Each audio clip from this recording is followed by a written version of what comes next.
আযুর্বেদে ভিটিলিগোর বিভিন্ন চিকিৎসা রয়েছে, যা হল ১. পঞ্চকর্ম। এর লক্ষ্য হল বিভিন্ন থেরাপির মাধ্যমে শরীর থেকে আমা বা বিষাক্ত পদার্থ নির্মূল করা, যেমন বামন, উদ্দীপক, বমি, বিরেচন, শুদ্ধকরণ, বস্তি, এনেমা, নাস্য, নাক প্রশাসন এবং রক্তমোক্ষণ, রক্তপাত।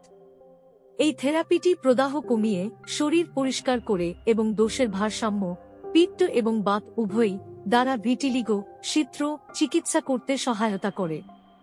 ২. অস্থি ভেষজ। বাকুচি, সোরালিয়া কোরিলিফোলিয়া লিন। এটি আযুর্বেদের একটি অপরিহার্য ভেষজ যাতে প্রদাহরোধী, অ্যান্টিঅক্সিডেন্ট এবং অ্যান্টিব্যাকটেরিয়াল বৈশিষ্ট্য রয়েছে, যা বিভিন্ন ত্বকের রোগ নিরাময় করতে পারে। এটি ত্বকের পিগমেন্টেশন কমাতে এবং স্বাভাবিক করতে সাহায্য করে। মধু বা নারকেল তেলের সাথে বকুচি চূর্ণ পিগমেন্ট গঠনকারী কোষের ধ্বংস প্রতিরোধে সহায়ক। পাতলা বাকুচি তেলের একটি সাময়িক প্রয়োগ ক্ষতিগ্রস্ত এলাকায় ব্যবহার করা যেতে পারে।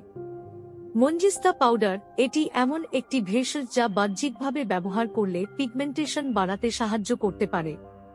৩. অন্যান্য ভেষজ। অসুস্থতার উপর নির্ভর করে ভেষজগুলির বাহ্যিক ব্যবহার, যেমন খাদিরা, ভল্লাটাকা, মুলাকা, দারুহরিদ্র, অর্গবোধ, হরিৎকি এবং বেদাগ লেপাম প্রয়োজন হতে পারে।